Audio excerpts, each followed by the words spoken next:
नमस्कार, सत श्री अकाल, आदाब। मेरा नाम मनदीप पूनिया है ਤੇ ਤੁਸੀਂ ਸੁਣ ਰਹੇ ਹੋ ਪੰਜਾਬੀ ਰੇਡੀਓ USA। ਮੈਂ ਇੱਕ ਵਾਰ ਫਿਰ ਹਾਜ਼ਰ ਹਾਂ ਨਵੇਂ ਬੁਲਟਨ ਦੇ ਨਾਲ ਤੇ ਸ਼ੁਰੂਆਤ ਕਰਦੇ ਹਾਂ ਅੱਜ ਦੀ ਮੁੱਖ ਖਬਰਾਂ ਤੋਂ।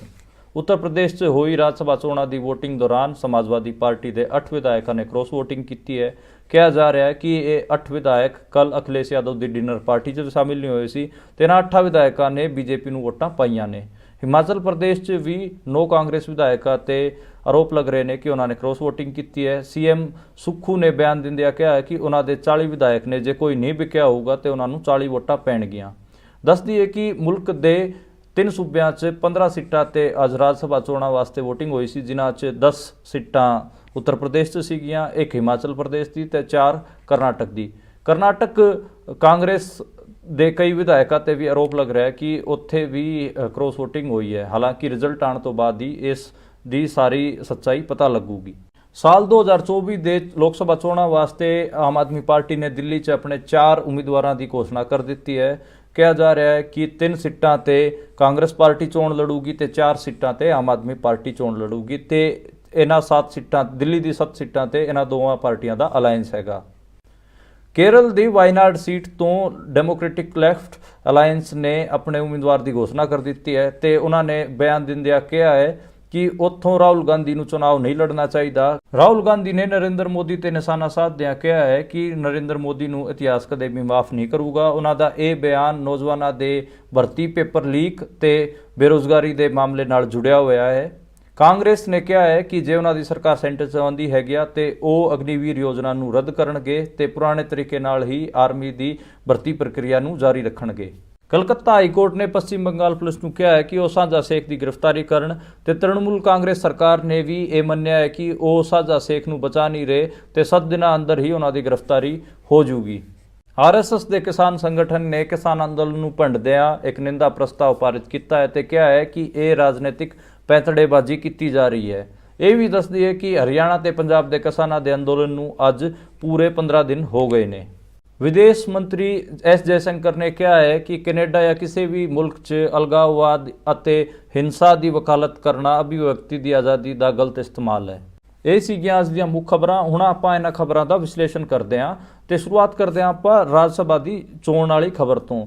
ਆਪਾਂ ਨੂੰ ਪਤਾ ਕਿ ਅੱਜ ਮੁਲਕ ਦੇ 3 ਸੂਬਿਆਂ 'ਚ ਰਾਜ ਸਭਾ ਚੋਣ ਸੀਗੇ, ਉਹਨਾਂ ਦੀ ਵੋਟਿੰਗ ਹੋਈ ਹੈ ਤੇ ਇਹ 3 ਸੂਬੇ ਸੀਗੇ ਕਰਨਾਟਕ, ਉੱਤਰ ਪ੍ਰਦੇਸ਼ ਤੇ ਹਿਮਾਚਲ। ਹਿਮਾਚਲ ਤੋਂ ਆਪਾਂ ਸ਼ੁਰੂਆਤ ਕਰਦੇ ਹਾਂ। ਹਿਮਾਚਲ 'ਚ 1 ਸੀਟ ਵਾਸਤੇ ਵੋਟਿੰਗ ਹੋਈ ਸੀਗੀ ਤੇ ਹਿਮਾਚਲ ਦੀ ਅਸੈਂਬਲੀ 'ਚ ਟੋਟਲ 68 MLAs ਚੁਣ ਕੇ ਆਉਂਦੇ ਨੇ ਤੇ ਜਿਨ੍ਹਾਂ 'ਚ 40 MLAs ਕਾਂਗਰਸ ਕੋਲ ਹੈਗੇ ਆ ਤੇ ਜੇ ਇੱਕ ਸੀਟ ਤੇ ਰਾਜ ਸਭਾ ਦੀ 1 ਸੀਟ ਤੇ ਵੋਟਿੰਗ ਹੁੰਦੀ ਹੈ ਤਾਂ ਉੱਥੇ 35 ਵੋਟਾਂ ਦੀ ਲੋੜ ਪਊਗੀ ਕਿਸੇ ਨੇ ਜੇ ਚੋਣ ਜਿੱਤਣਾ ਹੈਗਾ ਤਾਂ।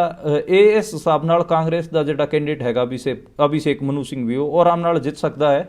ਪਰ ਇੱਥੇ ਪੇਚ ਇਹ ਅੜ ਰਿਹਾ ਹੈ ਕਿ 8 ਕਾਂਗਰਸ ਦੇ ਵਿਧਾਇਕਾਂ ਤੇ ਆਰੋਪ ਲੱਗ ਰਹੇ ਨੇ ਕਿ ਉਹ ਕਿਤੇ ਨਾ ਕਿਤੇ ਉਹਨਾਂ ਨੇ ਕ੍ਰੋਸ ਵੋਟਿੰਗ ਕੀਤੀ ਹੈ ਤੇ ਇਸ ਕਰਕੇ ਇਹ ਵੀ ਕਿਹਾ ਜਾ ਰਿਹਾ ਕਿ ਬੀਜੇਪੀ ਦਾ ਕੈਂਡੀਡੇਟ ਵੀ ਜਿੱਤ ਸਕਦਾ ਹੈ। ਹੁਣ ਆਪਾਂ ਉੱਤਰ ਪ੍ਰਦੇਸ਼ ਦੀ ਗੱਲ ਕਰ ਲੈਂਦੇ ਹਾਂ। ਉੱਤਰ ਪ੍ਰਦੇਸ਼ ਦੀ ਅਸੈਂਬਲੀ 'ਚ ਟੋਟਲ 403 MLAs ਚੁਣ ਕੇ ਆਉਂਦੇ ਨੇ ਤੇ ਉੱਥੇ 10 ਸੀਟਾਂ ਵਾਸਤੇ ਚੋਣ ਹੋ ਰਹੇ ਨੇ ਤੇ ਇਹ ਕਿਹਾ ਜਾ ਰਿਹਾ ਕਿ ਘੱਟੋ ਘੱਟ 37 ਤੇ 38 ਵੋਟਾਂ ਨਾਲ ਹੀ ਕੋਈ ਕੈਂਡੀਡੇਟ ਇਹ ਚੋਣ ਜਿੱਤ ਸਕਦਾ ਹੈਗਾ ਤੇ ਇਹ ਕਿਹਾ ਜਾ ਰਿਹਾ ਕਿ ਘੱਟੋ ਘੱਟ 7 ਕੈਂਡੀਡੇਟ ਬੀਜੇਪੀ ਤੇ ਜਿੱਤਣਗੇ ਤੇ 3 ਸਮਾਜਵਾਦੀ ਪਾਰਟੀ ਤੇ ਜਿੱਤਣਗੇ। ਪਰ ਇੱਥੇ ਇੱਕ ਪੇਚ ਇਹ ਅੜ ਗਿਆ ਕਿ ਸਮਾਜਵਾਦੀ ਪਾਰਟੀ ਦੇ 8 ਵਿਧਾਇਕਾਂ ਨੇ ਕ੍ਰੋਸ ਵੋਟਿੰਗ ਕੀਤੀ ਹੈ, ਜਿਹਦੇ ਨਾਲ ਉਹਨਾਂ ਦੇ 3 ਦੀ ਬਜਾਏ 2 ਰਾਜ ਸਭਾ ਮੈਂਬਰ ਹੀ ਬਣ ਸਕਣਗੇ ਤੇ 8 ਰਾਜ ਸਭਾ ਮੈਂਬਰ ਬੀਜੇਪੀ ਦੇ ਜਿੱਤ ਕੇ ਆਣਗੇ। ਉਹਦਾ ਰੀਜ਼ਨ ਇਹ ਹੈ ਕਿ ਕੱਲ ਸੋਮਵਾਰ ਨੂੰ ਅਖਿਲੇਸ਼ ਯਾਦਵ ਨੇ ਇੱਕ ਡਿਨਰ ਪਾਰਟੀ ਦਿੱਤੀ ਸੀ ਜਿਹਦੇ 'ਚ 8 ਸਮਾਜਵਾਦੀ ਪਾਰਟੀ ਦੇ ਵਿਧਾਇਕ ਗਾਇਬ ਸੀਗੇ। ਉਹਨਾਂ 'ਚੋਂ ਜਿਹੜੀ ਪਿਛਲੀ ਸਰਕਾਰ ਉਹਨਾਂ ਦੀ ਸਰਕਾਰ ਸੀਗੀ ਸਮਾਜਵਾਦੀ ਪਾਰਟੀ ਦੀ, ਉਹਦੇ 'ਚ ਇੱਕ ਬੰਦਾ ਤਾਂ ਕੈਬਨਿਟ ਮੰਤਰੀ ਵੀ ਰਿਹਾ ਹੈ ਤੇ ਉਹ ਨੇਤਾ ਪ੍ਰਤੀਪਕਸ਼ ਵੀ ਹੈ, ਉਪ ਪ੍ਰਤੀਪਕਸ਼ ਵੀ ਹੈਗਾ ਤੇ ਉਹ ਵੀ ਗਾਇਬ ਸੀਗਾ ਤੇ ਉਹਦੇ ਨਾਲ 8 ਵਿਧਾਇਕ ਗਾਇਬ ਸੀਗੇ ਸਮਾਜਵਾਦੀ ਪਾਰਟੀ ਦੇ ਤੇ 2 ਰਾਜਾ ਭਈਆ ਦੀ ਪਾਰਟੀ ਦੇ ਵਿਧਾਇਕ ਹੋ ਗਏ, ਇੱਕ ਰਾਜਭਰ ਦੀ ਪਾਰਟੀ ਦੇ ਵਿਧਾਇਕ ਹੋ ਗਏ, ਬਾਕੀ 8 ਵਿਧਾਇਕ ਹੋ ਗਏ ਜੈਨਤ ਚੌਧਰੀ ਵਾਲੀ ਪਾਰਟੀ ਦੇ। ਤੇ ਇੱਕ ਹਿਸਾਬ ਨਾਲ ਜਿਹੜੀ ਸਮਾਜਵਾਦੀ ਪਾਰਟੀ ਦੀ ਖੁਆਇਸ਼ ਸੀਗੀ ਕਿ ਉਹਨਾਂ ਦੇ 3 ਰਾਜ ਸਭਾ 'ਚ 3 ਕੈਂਡੀਡੇਟ ਜਿੱਤਣਗੇ, ਉਹ ਕਿਤੇ ਨਾ ਕਿਤੇ ਡੁੱਬਦੀ ਨਜ਼ਰ ਆ ਰਹੀ ਹੈ ਤੇ ਇਹ ਸੋਚਣ ਦੀ ਵੀ ਲੋੜ ਹੈਗੀ ਆ ਕਿ ਜਿਹੜੇ ਪਹਿਲਾਂ ਤਾਂ ਇਹਨਾਂ ਦੇ ਇੰਨੇ ਜ਼ਿਆਦਾ ਵਿਧਾਇਕ ਜਿੱਤ ਕੇ ਨਹੀਂ ਆਉਂਦੇ, ਜਿਹੜੇ ਜਿੱਤ ਕੇ ਵੀ ਆਉਂਦੇ ਨੇ ਉਹ ਰਾਜ ਸਭਾ ਦੇ ਚੋਣ ਹੋਣ ਜਾਂ ਫਿਰ ਦੂਜੇ ਹੋਰ ਕੋਈ ਗੱਲਬਾਤ ਹੋਏ ਉੱਥੇ ਉਹ ਬੀਜੇਪੀ ਨੂੰ ਜਾ ਕੇ ਵੋਟ ਪਾ ਜਾਂਦੇ ਨੇ ਤੇ ਉਹਦੇ ਨਾਲ ਕਿਤੇ ਨਾ ਕਿਤੇ ਬੀਜੇਪੀ ਮਜ਼ਬੂਤ ਹੁੰਦੀ ਹੈ। ਤੇ ਲੋਕਾਂ ਦਾ ਜਿਹੜਾ ਇਹ ਕਹਿਣਾ ਹੈ ਕਿ ਵਿਪਕਸ਼ ਬਹੁਤ ਕਮਜ਼ੋਰ ਹੈਗਾ, ਉਹ ਇਹ ਵੀ ਸਾਫ਼ ਦਿਖਦਾ ਹੈ ਕਿ ਉਹਨਾਂ ਦੇ 8-8 9-9 ਵਿਧਾਇਕ ਰੋਸ ਵੋਟਿੰਗ ਕਰ ਰਹੇ ਨੇ। ਤੇ ਕਰਨਾਟਕ 'ਚ 4 ਸੀਟਾਂ ਸੀਗੀਆਂ ਤੇ ਇਹ ਕਿਹਾ ਜਾ ਰਿਹਾ ਸੀ ਸੀਗਾ ਕਿ 3 ਸੀਟਾਂ ਤੇ ਕਾਂਗਰਸ ਜਿੱਤ ਜੂਗੀ ਤੇ 1 ਸੀਟ ਬੀਜੇਪੀ ਦੇ ਖਾਤੇ 'ਚ ਜਾਊਗੀ। ਤੇ ਉੱਥੇ ਕ੍ਰੋਸ ਵੋਟਿੰਗ ਦੀ ਇੰਨੀ ਖਬਰ ਆ ਨਹੀਂ ਰਹੀ, ਸ਼ਾਇਦ ਉੱਥੇ ਇਹ ਪੋਸੀਬਲ ਲੱਗ ਰਿਹਾ ਹੈ ਕਿ ਉੱਥੇ 3 ਸੀਟਾਂ ਕਾਂਗਰਸ ਕੱਢ ਜੂ ਤੇ 1 ਸੀਟ ਬੀਜੇਪੀ ਦੇ ਖਾਤੇ 'ਚ ਜਾਊ। ਹੁਣ ਆਪਾਂ ਦੂਜੀ ਖਬਰ ਦੀ ਗੱਲ ਕਰ ਲੈਂਦੇ ਆ, ਉਹ ਹੈਗੀ ਆ ਲੋਕ ਸਭਾ ਚੋਣਾਂ ਦੇ ਰਿਲੇਟਿਡ। ਆਪਾਂ ਨੂੰ ਪਤਾ ਹੈ ਕਿ ਇੱਕ ਇੰਡੀਆ ਅਲਾਇੰਸ ਹੋਇਆ ਹੈ, ਜਿਹੜੇ ਵਿਪਕਸ਼ੀ ਪਾਰਟੀਆਂ ਹੈਗੀਆਂ ਜਿਹੜੇ ਬੀਜੇਪੀ ਦੇ ਉਲਟ ਲੜਨਾ ਚਾਹੁੰਦੀਆਂ ਨੇ। ਇੱਕ ਨਾਂ ਤੁਸੀਂ ਪਹਿਲਾਂ ਬਹੁਤ ਸੁਣਿਆ ਹੋਊਗਾ, UPA, ਉਹ ਸੀਗਾ ਯੂਨਾਈਟਿਡ ਪ੍ਰੋਗਰੈਸਿਵ ਅਲਾਇੰਸ, ਜਿਹੜਾ ਕਿ 2004 ਚ ਬਣਿਆ ਸੀਗਾ NDA ਦੇ ਉਲਟ। NDA ਜਿਹੜਾ ਹੈਗਾ ਉਹਦੀ ਫੁੱਲ ਫਾਰਮ ਬਣਦੀ ਹੈ ਨੈਸ਼ਨਲ ਡੈਮੋਕ੍ਰੈਟਿਕ ਅਲਾਇੰਸ। NDA ਜਿਹੜਾ ਅਲਾਇੰਸ ਹੈ ਉਹ ਬੀਜੇਪੀ ਨੇ ਬਣਾਇਆ ਸੀਗਾ ਤੇ ਉਹਦੇ 'ਚ ਜ਼ਿਆਦਾਤਰ ਇੱਦਾਂ ਦੀਆਂ ਪਾਰਟੀਆਂ ਹੈਗੀਆਂ ਜਿਨ੍ਹਾਂ ਦੀ ਸੋਚ ਰਾਈਟ ਵਿੰਗ ਵਾਲੀ ਹੈਗੀ ਆ। ਉਹਦੇ 'ਚ ਅਕਾਲੀ ਦਲ ਵੀ ਰਿਹਾ ਹੈ ਤੇ ਨਿਤੀਸ਼ ਕੁਮਾਰ ਵੀ ਰਹੇ ਨੇ, ਹੋਰ ਵੀ ਕਈ ਵੱਡੇ ਨਾਂ ਉਸ ਪਾਰਟੀ ਉਹਨਾਂ ਦੇ ਨਾਲ ਰਹੇ ਨੇ। ਤੇ ਜਿਹੜਾ UPA ਹੈਗਾ ਉਹਦੇ 'ਚ ਬੇਸਿਕਲੀ ਕਾਂਗਰਸ, ਇਸ ਤੋਂ ਇਲਾਵਾ ਜਿਹੜੀ ਲੈਫਟ ਦੀਆਂ ਇਲੈਕਟੋਰਲ ਪਾਰਟੀਆਂ ਹੈਗੀਆਂ CPI, CPM, CPI ML, ਇਹ ਰਹੀਆਂ ਨੇ। ਲਾਲੂ ਯਾਦਵ ਹੋਰ ਹੀ ਰਹੇ ਨੇ, ਮੁਲਾਇਮ ਸਿੰਘ ਯਾਦਵ ਵੀ ਰਹੇ ਨੇ। ਤੇ ਇਹ ਇੱਕ UPA ਯਾਨੀ ਕਿ ਯੂਨਾਈਟਿਡ ਪ੍ਰੋਗਰੈਸਿਵ ਅਲਾਇੰਸ ਸੀਗਾ। ਤੇ ਇਹ 2014 ਚ ਆ ਕੇ ਕਿਤੇ ਨਾ ਕਿਤੇ ਬਿਖਰ ਜਾਂਦਾ ਹੈਗਾ। 2019 ਚ ਵੀ ਸਾਰਿਆਂ ਨੇ ਅੱਡ-ਅੱਡ ਚੋਣਾਂ ਲੜੀਆਂ ਤੇ ਕੋਈ ਵੱਡਾ ਅਲਾਇੰਸ ਹੋ ਨਹੀਂ ਪਾਇਆ। ਹੁਣ 2024 ਤੇ ਚੋਣਾਂ ਤੋਂ ਪਹਿਲਾਂ 2023 ਚ ਇਹਦੀ ਕਵਾਇਦ ਸ਼ੁਰੂ ਹੋਈ ਕਿ ਆਪਾਂ ਸਾਰੇ ਇਕੱਠੇ ਮਿਲ ਕੇ ਲੜੀਏ। ਅਤੇ ਜਿਹੜੇ ਗੋਆ ਦੇ ਪੂਰਵ ਗਵਰਨਰ ਸੀਗੇ ਸੱਤਪਾਲ ਮਲਿਕ, ਉਹਨਾਂ ਨੇ ਵੀ ਕਿਹਾ ਕਿ ਜੇ ਮੋਦੀ ਦੇ ਇੱਕ ਕੈਂਡੀਡੇਟ ਦੇ ਅਗੇਂਸਟ ਜੇ ਵਿਪਕਸ਼ ਵੀ ਆਪਣਾ ਇੱਕ ਕੈਂਡੀਡੇਟ ਉਤਾਰੂਗਾ ਤਾਂ ਮਾਮਲਾ ਜਾਂ ਫਾਈਟ ਕਿਤੇ ਨਾ ਕਿਤੇ ਟਫ ਹੋ ਜਾਊਗੀ ਤੇ ਬੀਜੇਪੀ ਨੂੰ ਜਿੱਤਣਾ ਔਖਾ ਹੋ ਜਾਊਗਾ। ਇਸੇ ਦੇ ਮੱਦੇਨਜ਼ਰ ਮੁਲਕ ਦੇ ਜਿੰਨੇ ਵੀ ਵਿਪਕਸ਼ੀ ਪਾਰਟੀਆਂ ਹੈਗੀਆਂ ਉਹ ਇਕੱਠੀਆਂ ਹੋਈਆਂ ਤੇ ਉਹਨਾਂ ਨੇ ਕੋਸ਼ਿਸ਼ ਕੀਤੀ ਕਿ ਉਹ ਇੱਕ ਇੰਡੀਆ ਅਲਾਇੰਸ ਬਣਾਉਣ। ਪਰ ਉਹ ਇੰਡੀਆ ਅਲਾਇੰਸ ਆਪਾਂ ਨੂੰ ਪਤਾ ਉਹਦੇ 'ਚ ਜੈਨ ਚੌਧਰੀ ਭੱਜ ਚੁੱਕੇ ਨੇ, ਨਿਤੀਸ਼ ਕੁਮਾਰ ਵੀ ਭੱਜ ਚੁੱਕੇ ਨੇ ਤੇ ਹੋਰ ਵੀ ਕਈ ਪਾਰਟੀਆਂ ਹੈਗੀਆਂ ਜਿਨ੍ਹਾਂ ਦਾ ਮਨ ਡੋਲ ਰਿਹਾ ਹੈਗਾ। ਹੁਣ ਤੁਸੀਂ ਇਹੀ ਖਬਰ ਲਾ ਲਓ ਜਿਹੜੀ ਕੇਰਲ ਤੋਂ ਆਈ ਹੈ, ਵਾਇਨਾਡ ਤੋਂ ਰਾਹੁਲ ਗਾਂਧੀ ਸੰਸਦ ਚੁਣ ਕੇ ਆਏ ਹੋਏ ਨੇ ਤੇ ਉੱਥੋਂ ਲੈਫਟ ਵਾਲੀ ਪਾਰਟੀਆਂ ਨੇ ਆਪਣਾ ਕੈਂਡੀਡੇਟ ਐਨੀ ਰਾਜਾ ਖੜੀ ਕਰਤੀ ਹੈਗੀ ਆ। ਤੇ ਇੱਕ ਇਹ ਬਿਆਨ ਵਰਿੰਦਾ ਕਰਾਤ ਦਾ ਬਿਆਨ ਵੀ ਆਇਆ ਕਿ ਰਾਹੁਲ ਗਾਂਧੀ ਨੂੰ ਕੇਰਲ ਨਹੀਂ ਆਉਣਾ ਚਾਹੀਦਾ, ਇਹ ਤਾਂ ਲੈਫਟ ਦਾ ਗੜ ਹੈਗਾ। ਹੁਣ ਮੁਲਕ 'ਚ ਤਾਂ ਉਹ ਬੀਜੇਪੀ ਨਾਲ ਲੜਦੇ ਨੇ ਪਰ ਕੇਰਲ 'ਚ ਆ ਕੇ ਉਹ ਲੈਫਟ ਦੇ ਖਿਲਾਫ ਲੜ ਰਹੇ ਨੇ, ਇਹ ਠੀਕ ਨਹੀਂ ਹੈ। ਇਸ ਕਿਸਮ ਦਾ ਬਿਆਨ ਵਰਿੰਦਾ ਕਰਾਤ ਹੋਰਾਂ ਦਾ ਆਇਆ ਹੈਗਾ ਤੇ ਉਹ ਵਾਇਨਾਡ ਤੋਂ ਆਪਣੇ ਹੀ ਅਲਾਇੰਸ ਪਾਰਟਨਰ ਰਾਹੁਲ ਗਾਂਧੀ ਦੇ ਖਿਲਾਫ ਚੋਣ ਲੜ ਰਹੇ ਨੇ।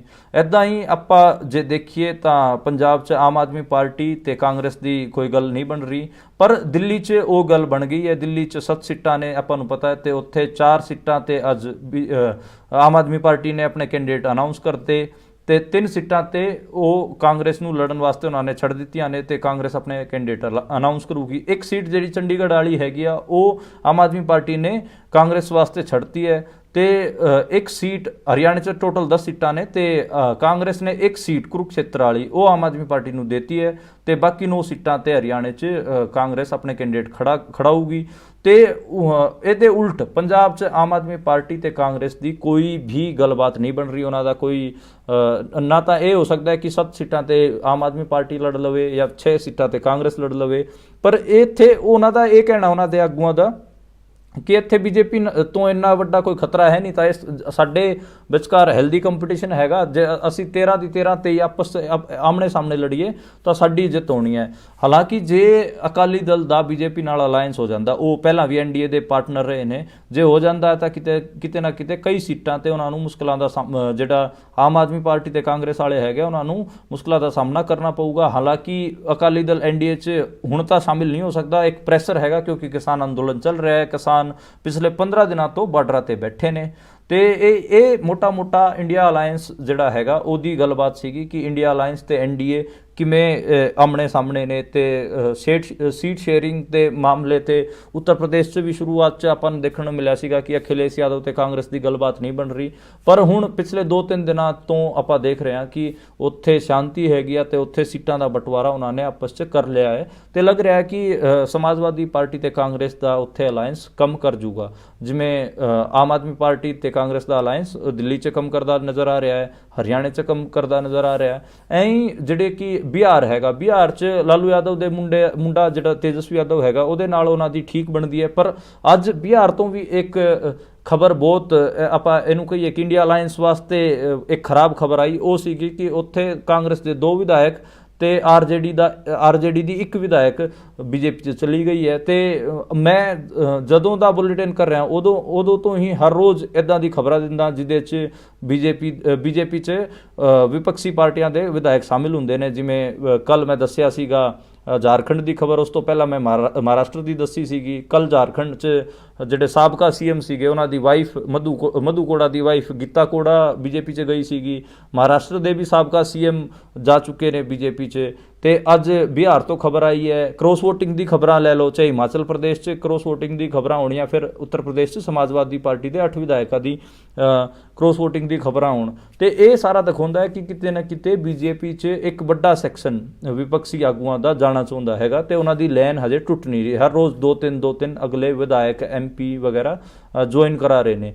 ਤੇ ਉਹ ਜਿਹੜੇ ਕੱਲ ਮਧੂ ਕੋੜਾ ਜੀ ਦੀ ਵਾਈਫ ਗੀਤਾ ਕੋੜਾ ਸ਼ਾਮਿਲ ਹੋਈ ਹੈ ਬੀਜੇਪੀ 'ਚ, ਉਹ ਕੱਲੀ ਸਾਂਸਦ ਸੀਗੀ ਝਾਰਖੰਡ ਤੋਂ, ਕਾਂਗਰਸ ਦੀ ਸਾਂਸਦ ਸੀਗੀ, ਸਿਟਿੰਗ MP ਹੈਗੀ ਆ, ਉਹ ਹੈਗੇ ਨੇ ਉਹ, ਤੇ ਫਿਰ ਵੀ ਉਹ ਬੀਜੇਪੀ 'ਚ ਸ਼ਿਫਟ ਮਾਰ ਗਏ ਨੇ।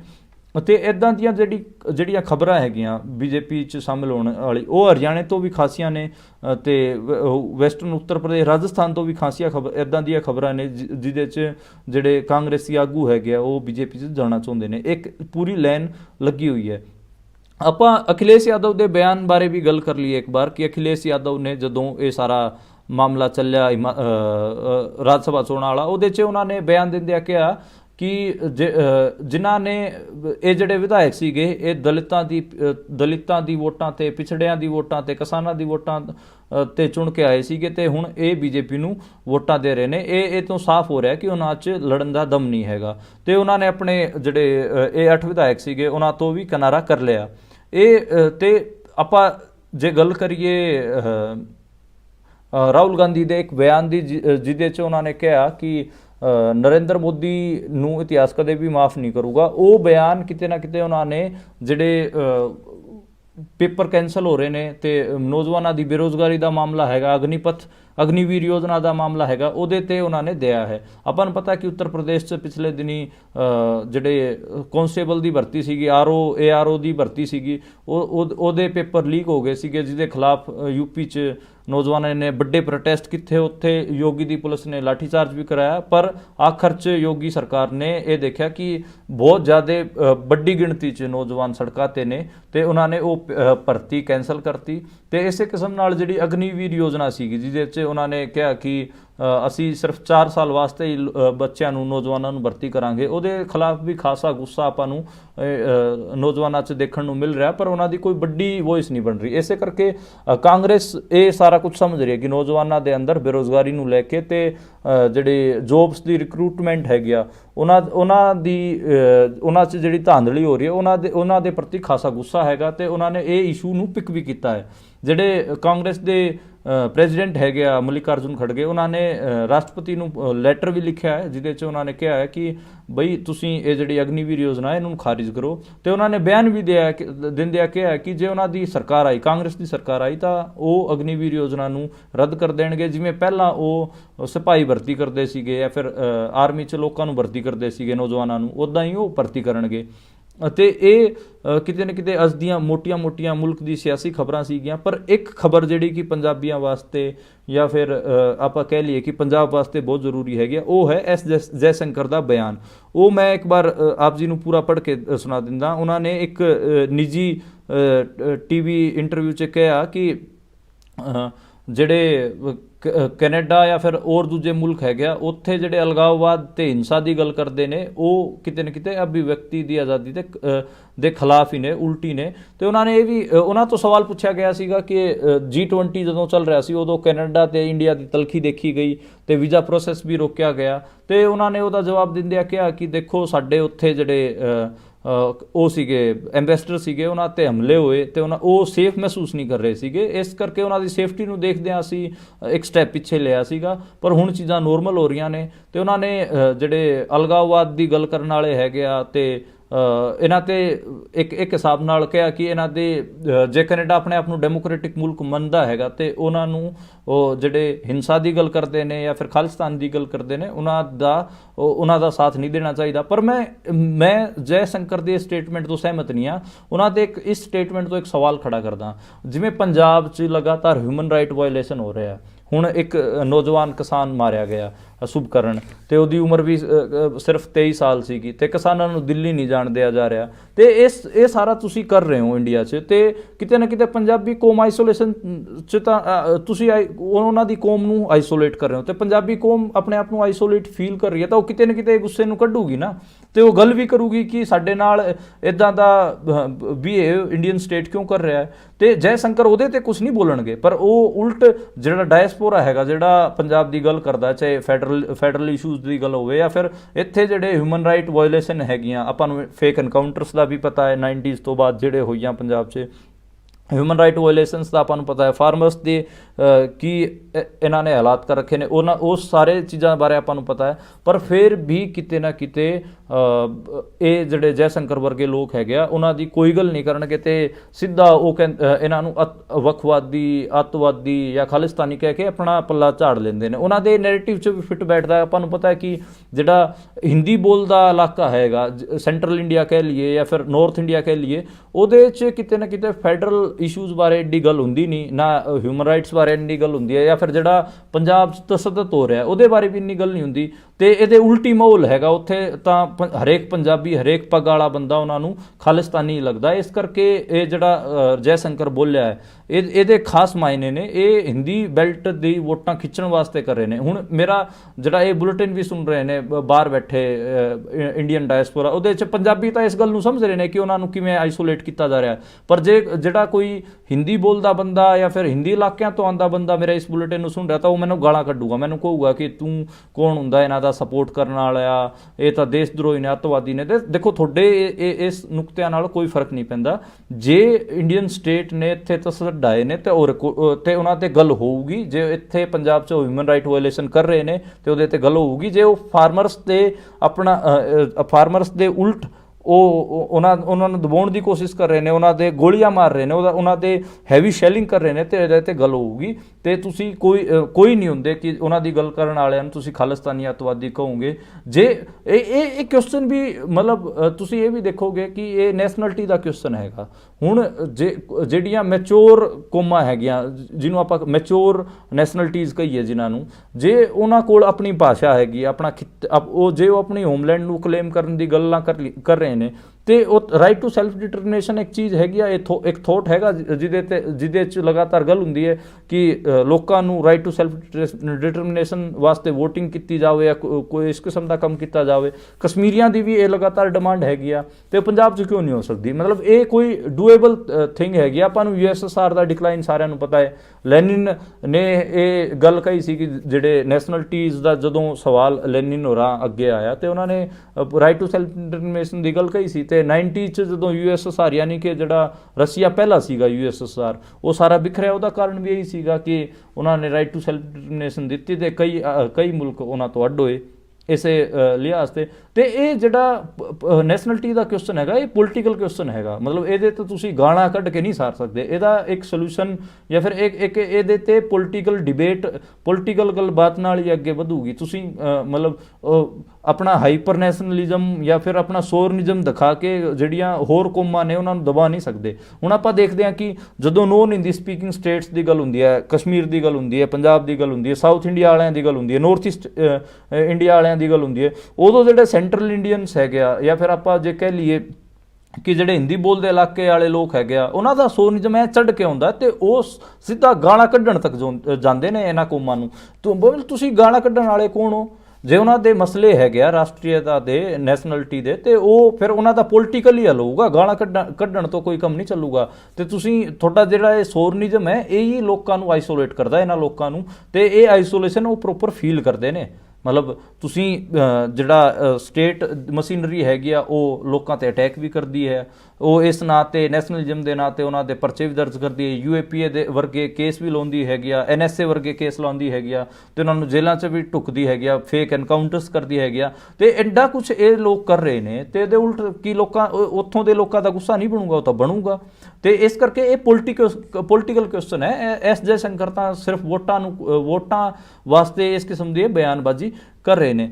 ਹੁਣ ਆਪਾਂ ਜਿਹੜਾ ਦੂਜੀ ਗੱਲ ਹੈਗੀ ਆ ਰਾਹੁਲ ਗਾਂਧੀ ਹੋਰਾਂ ਦੀ, ਜਿਹਦੇ 'ਚ ਉਹ ਲਗਾਤਾਰ ਗੱਲ ਕਰ ਰਹੇ ਨੇ ਬੇਰੁਜ਼ਗਾਰੀ ਦੀ ਜਾਂ ਫਿਰ ਹੋਰ ਦੂਜੇ ਮੁੱਦਿਆਂ ਦੀ, ਭ੍ਰਸ਼ਟਾਚਾਰ ਦੀ ਜਾਂ ਮਹਿੰਗਾਈ ਦੀ, ਕਿਸਾਨਾਂ ਦੀ। ਪਰ ਉਹ ਕਿਤੇ ਵੀ ਜਿਹੜਾ ਇੰਡੀਆ ਅਲਾਇੰਸ ਹੈਗਾ ਉਹ ਵੀ ਜਿਹੜੇ ਨੋਨ ਹਿੰਦੀ ਸਪੀਕਿੰਗ ਸਟੇਟਸ ਹੈਗਾ ਜਿਨ੍ਹਾਂ ਦੇ ਹੈਗੇ ਆ, ਜਿਨ੍ਹਾਂ ਦੇ ਫੈਡਰਲ ਇਸ਼ੂਜ਼ ਹੈਗੇ, ਉਹਨਾਂ ਬਾਰੇ ਗੱਲ ਨਹੀਂ ਕਰਦੇ ਕਦੇ ਵੀ। ਹਾਂ, ਇੱਕ ਵਾਰ ਜ਼ਰੂਰ ਇੱਕ ਪ੍ਰੋਗਰਾਮ 'ਚ ਬਾਹਰ ਫੋਰਨ 'ਚ ਸੀਗਾ ਉਹ ਪ੍ਰੋਗਰਾਮ, ਸ਼ਾਇਦ UK 'ਚ ਸੀਗਾ, ਉੱਥੇ ਜ਼ਰੂਰ ਰਾਹੁਲ ਗਾਂਧੀ ਨੇ ਫੈਡਰਲ ਇਸ਼ੂਜ਼ ਦੀ ਗੱਲ ਕੀਤੀ ਸੀਗੀ, ਪਰ ਉਹ ਇੰਨੀ ਸੀਰੀਅਸ ਵੀ ਨਹੀਂ ਸੀ, ਨਾ ਹੀ ਉਹਨਾਂ ਦੀ ਪਾਰਟੀ ਫੈਡਰਲ ਇਸ਼ੂਜ਼ ਬਾਰੇ ਕੋਈ ਬਹੁਤ ਹੀ ਸੀਰੀਅਸ ਹੈਗੀ ਆ। ਤੇ ਇਹ ਜਿਹੜੀ ਮੇਨ ਸਟ੍ਰੀਮ ਪਾਰਟੀਆਂ ਹੈਗੀਆਂ ਉਹਨਾਂ ਦੀ ਤਾਂ ਪ੍ਰੋਬਲਮ ਹੈਗੀ ਆ। ਹਾਲਾਂਕਿ ਜਿਹੜੇ ਕਿ ਉੱਥੋਂ ਦੇ ਖੇਤਰੀ ਦਲ ਹੈਗੇ ਆ, ਯਾਨੀ ਕਿ ਲੋਕਲ ਜਿਹੜੀ ਪਾਰਟੀਆਂ ਹੈਗੀਆਂ, ਜਿਵੇਂ ਇੱਥੇ ਅਕਾਲੀ ਦਲ ਹੋ ਗਿਆ, ਤੇ ਸਾਊਥ 'ਚ ਵੀ ਕਈ ਪਾਰਟੀਆਂ ਹੈਗੀਆਂ, ਉਹ ਸਟਾਲਿਨ ਹੋਰੀ ਹੋ ਗਏ ਤਮਿਲਨਾਡੂ ਵਾਲੇ, ਤੇ ਉਹ ਲਗਾਤਾਰ ਗੱਲ ਕਰਦੇ ਨੇ ਕਿ ਉਹਨਾਂ 'ਤੇ ਕਿਵੇਂ ਹਿੰਦੁਸਤਾਨ, ਯਾਨੀ ਕਿ ਇਹਨਾਂ ਦਾ ਪੂਰਾ ਏਜੰਡਾ ਹੈਗਾ ਕਿ ਇੱਕ ਭਾਸ਼ਾ, ਇੱਕ ਬੋਲੀ, ਇੱਕ ਧਰਮ, ਇੱਕ ਦੇਸ਼, ਇਸ ਕਿਸਮ ਦਾ ਜਿਹੜਾ ਏਜੰਡਾ ਹੈਗਾ ਉਹ ਜਿਹੜੀ ਅੱਡ ਕੌਮੀਅਤਾਂ ਨੇ ਉਹਨਾਂ ਨੂੰ ਖਤਮ ਕਰਨ ਵਾਸਤੇ ਲਾਇਆ ਜਾ ਰਿਹਾ। ਤੇ ਇਹਦੇ 'ਤੇ ਲਗਾਤਾਰ ਗੱਲ ਵੀ ਹੁੰਦੀ ਹੈ, ਤੇ ਪੋਲੀਟੀਕਲ ਕੁਐਸਚਨ ਨੇ, ਇਹਨਾਂ 'ਤੇ ਗਾਲਾਂ ਕੱਢ ਕੇ ਜਾਂ ਫਿਰ ਹਿੰਦੀ ਬੈਲਟ ਦੇ ਸ਼ੋਰਨਿਜ਼ਮ ਨਾਲ ਕੋਈ ਹੱਲ ਨਿਕਲਣਾ ਨਹੀਂ। ਤੇ ਆਪਾਂ ਫਿਰ ਕੱਲ ਦੁਬਾਰਾ ਮਿਲਾਂਗੇ ਨਵੀਂ ਖਬਰਾਂ ਨਾਲ ਤੇ ਨਵੇਂ ਵਿਸ਼ਲੇਸ਼ਣ ਨਾਲ।